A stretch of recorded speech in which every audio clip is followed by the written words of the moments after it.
miss your join outside right after break so you can sign up for them. Also, JSA meeting tomorrow in room 8. Please everyone be there. We'll be debating some very interesting topics and talking about some really cool stuff, like not going to Al Gore, but going to Jimmy Carter. So you guys should go to the meeting tomorrow. All right, and also in regards to a global campaign for violence against women, there are 1 in 3 women who will be raped and abused in their lifetime in the world. And so there's a global campaign, it's called 1 Billion Rising. It will be held on Valentine's Day this Thursday. And locally in Monterey, everyone who wants to join this campaign can come together. It's between 4 o'clock and 8 o'clock. It's at 400 West Franklin Street, Monterey. For more information, I'll put it up on the bulletin board, on the club board. If you guys can't make it, at least check it out on Facebook. Also, would like to recognize the fact that yesterday was Chinese New Year. So today, the Chinese class will be presenting to you a few traditional Chinese pieces using, I think, mostly traditional Chinese instruments. And we'd like to start off the honoring of Chinese New Year by saying a poem to you. All right. 床前明月光，疑是地上霜。 Before my bed, there is a bright lit moonlight, so that it seems like frost on the ground. 举头望明月，低头思故乡。 Lifting my head, I watch the bright moon. Lowering my head, I dream that I'm home. So please welcome the Chinese class after the class.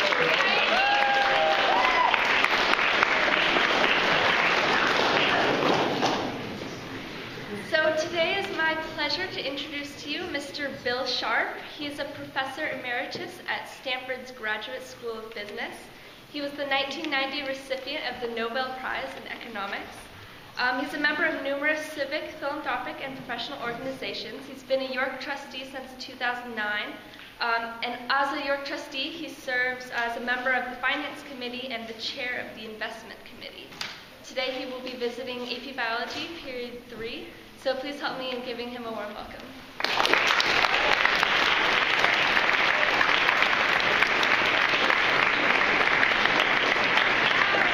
It's a big excitement on Saturday with a regional math counts competition. 21 schools from Monterey County, Santa Cruz County, San Benito County, and the southern part of San Jose County, the Silicon Valley.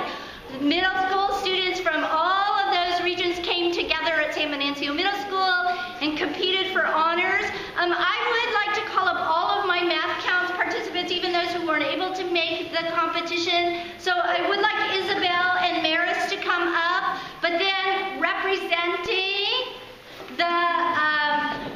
the York School, I had Andre, who was there. Andre, where are you, Andre? Hurry up, Chinese class gotta go. Hurry. Laura. So Andre was there as an individual, and then the York team this year was Laura Bauman, Kevin Barnard, Montana Sprague, and Chana Kim, and the York team placed second out of 21 teams. Woohoo!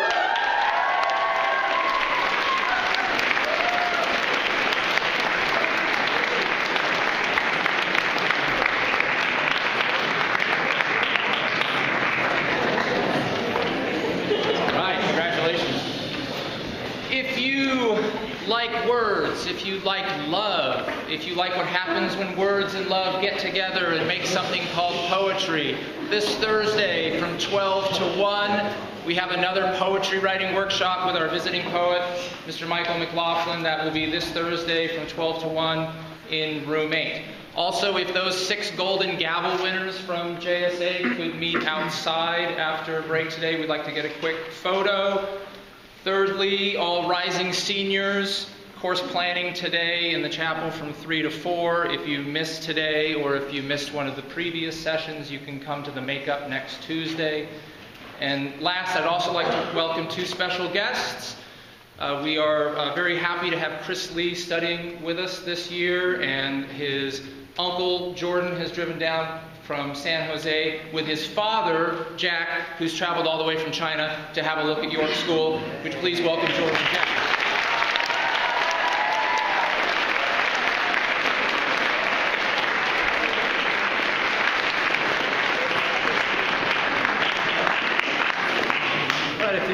be here on Saturday. There's an art show in the gallery at Day Hall featuring primarily the AP students, Ms. Wagstaff's AP class, but a sampling of other things that go on that you've done throughout the fall. So it'll be open at lunch today and through the afternoon. Go by and take a look at the artwork. Thanks.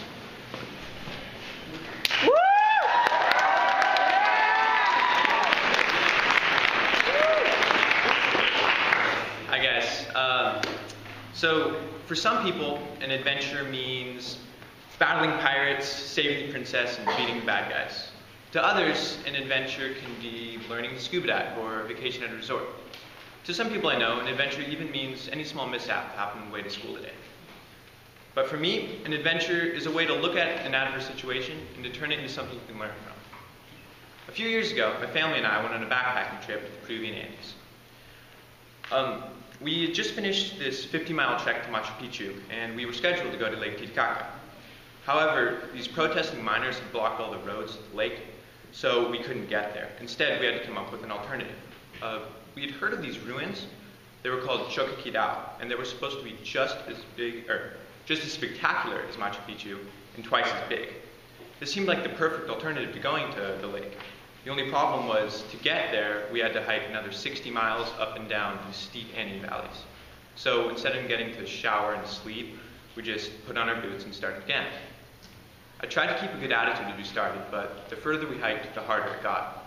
And when we got to about 14,000 feet, it started snowing, and it didn't stop till the next day. For a while, I thought that maybe going to these ruins wouldn't even be worth it. I mean, I'd hiked all this distance, and it might be for nothing. But early the next morning, as I turned a bend on the trail, I got my first glimpse of these ruins. It was this shadow and light coming over these ancient mountains onto these 900-year-old ruins in front of me, and it was just truly spectacular. It's something that few people will ever get to see, and I got to see it just because I was able to view my own misfortunes as just another step in my adventure.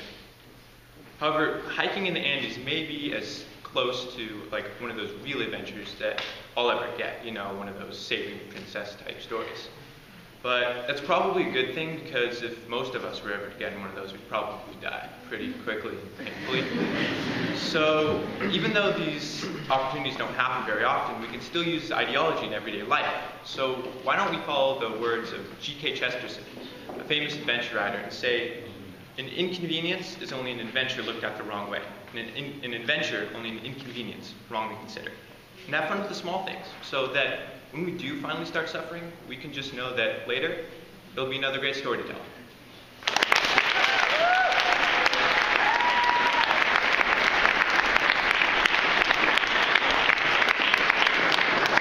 Surely a hard act to follow. In light of Chinese New Year, I'd like to introduce this instrument that you've probably seen me carrying around school on Friday. This is called an erhu, which basically means two strings. As you can see, it doesn't conform to that name though, because one of them is missing. But regardless, the bow is, the horsehair on the bow is strung, the strings are strung around them, so one is behind it and one is in front of it, and you play it by, you know, just going like this. And pulling it out or pushing it in can kind of change the octave of what you're playing. And you know, when you play it, the sound hole here covered with snakeskin, that vibrates and sound comes out. This instrument is technically 1,000 years old, because not this one, but it's believed to have originated from the Shiqin, which was introduced to China as early as 10th century. So anyway, enjoy your Chinese New Year. 新年快乐.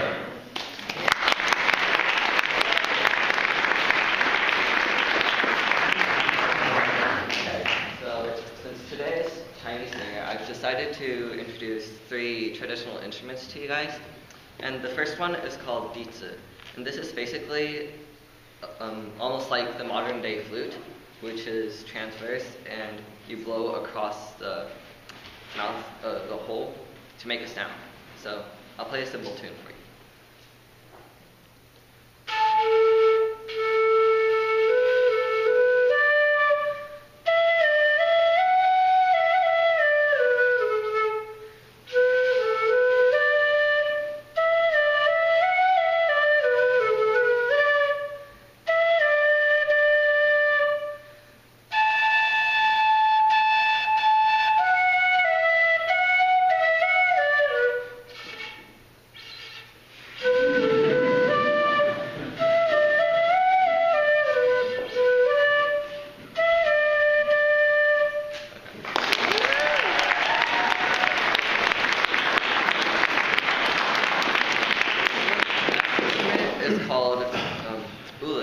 which is basically a gourd and bamboo pipe.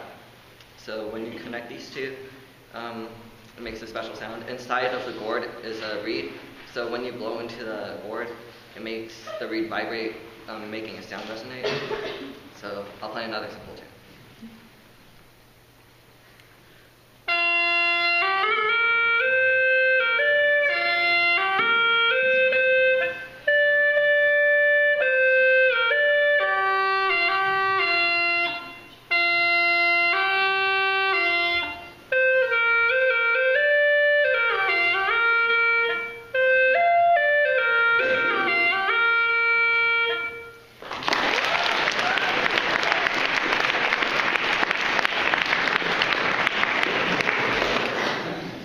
Final instrument I'll be introducing is called pidi, and this is a Korean traditional instrument. But in China, they have a lot of instruments like this that are very similar.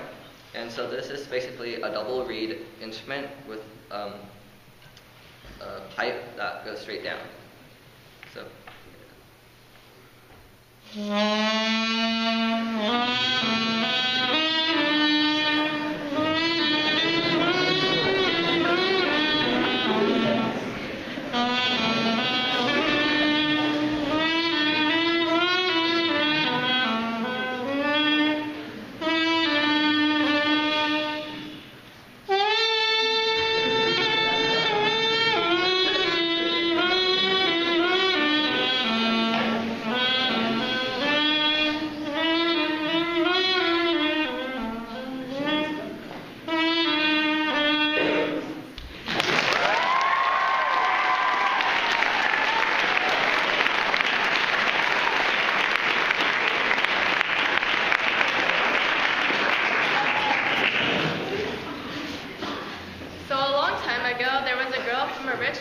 Called Ju Ying-tai, and she dresses as a boy to go to school because at that time females weren't allowed out of the house.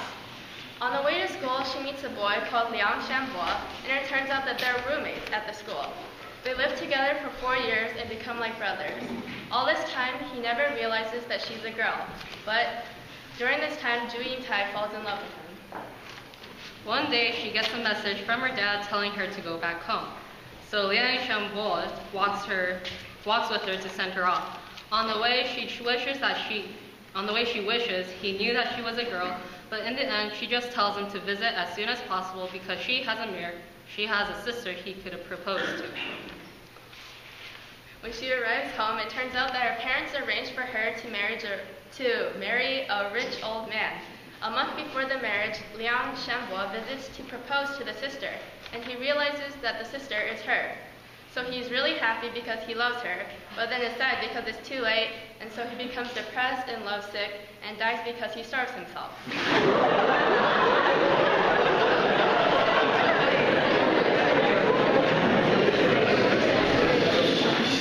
On the day of the marriage, Ju Ying-tai visits the grave, and as she cries, the ground splits open from her tears, and then she jumps in to be with her lover. The tomb seals shut again, and 2 butterflies flutter out towards the sky, hence the name of the piece we're going to play, Butterfly Lovers.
your advice. I really like Will Cushing, and Valentine's Day is coming. Model UN is selling stuff, so... No, we have a big sale this Thursday in the pod at lunch, so please bring your money, and then we have a general meeting on Wednesday. All the basketball teams are having a game tomorrow, and they're shuttling over a big bus of people from Gonzales right after school. Everybody put your things away, don't leave backpacks out, because we're having like 50 kids that we don't know who are going to be on the campus. So that's really important, backpack, and support us. Okay, so junior class is selling pizza tomorrow at lunch. So bring your dough to buy some pizza. Girls have their last soccer game today, so everyone on the team needs to be dressed out by 1:30 and be at the Vans. And after our game at Ansar, in the past 2 seasons, Caroline has scored 50 goals.